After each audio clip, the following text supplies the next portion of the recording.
Subscribe channel Truth.id dan aktifkan lonceng notifikasi untuk mendapatkan informasi seputar live streaming dan video khotbah terbaru. Posisi tombol subscribe berada di kanan atas channel kami dan jangan lupa nyalakan loncengnya.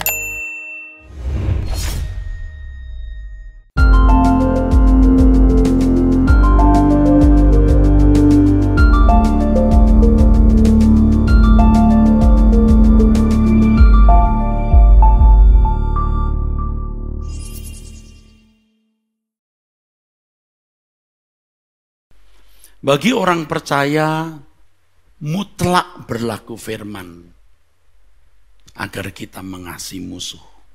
Seperti yang diucapkan Tuhan Yesus dalam khotbah di bukit di Matius pasal 5. Memberkati orang yang melukai kita, menyakiti kita.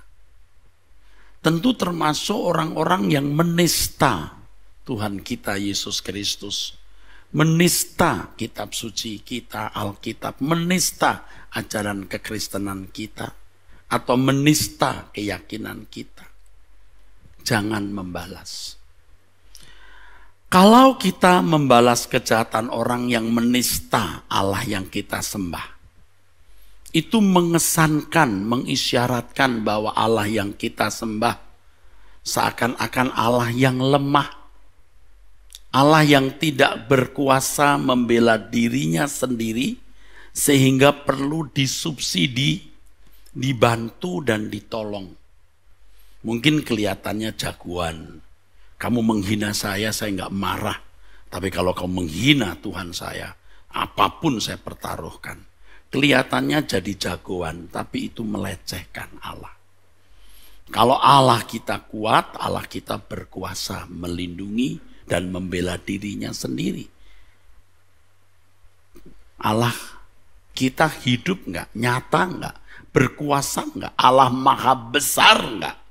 Jadi biarlah dia sendiri melindungi dirinya. Kita melindungi diri kita dengan kelakuan kita yang baik, yang senonoh, sesuai karakteristik Allah yang kita sembah. Kalau nama Yesus dinista, dihina, Alkitab kita diinjak-injak, ibaratnya begitu, kita tidak usah marah, rileks saja.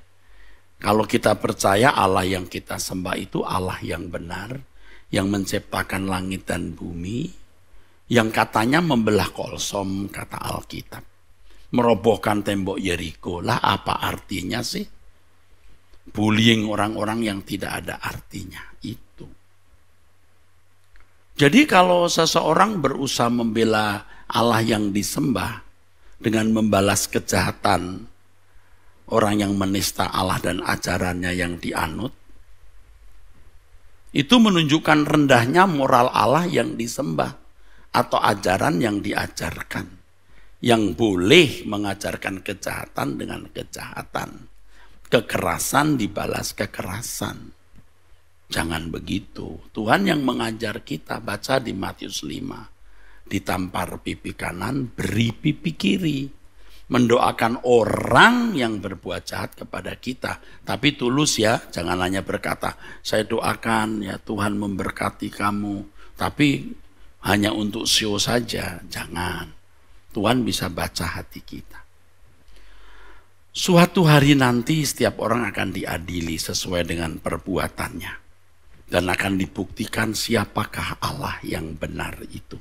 Ya, harus elegan, harus orang Jawa bilang itu priayi, bangsawan, ya, tidak kampungan, saudara. Ya, jadi kalau Allah kita dinista, kita diam saja, itu priayi, itu bangsawan. Ya, emas itu mau dimasukkan ke lumpur tetap emas. Ya, emas diguyur kotoran tetap emas, saudaraku. Tapi kotoran mau dibungkus emas tetap kotoran. Jadi kita harus teduh ya. Di tengah-tengah masyarakat yang beragam, yang majemuk, teduh. Ya, memberi kesempatan orang untuk menjalankan ibadahnya sesuai dengan yang diyakini dengan tulus. Apalagi di tengah-tengah bangsa yang terus bergolak, pemerintah yang berusaha untuk bisa menanggulangi COVID, kemiskinan, dan berbagai kekuatan-kekuatan yang mau menghancurkan negeri ini. Orang Kristen harus benar-benar teduh. Ya,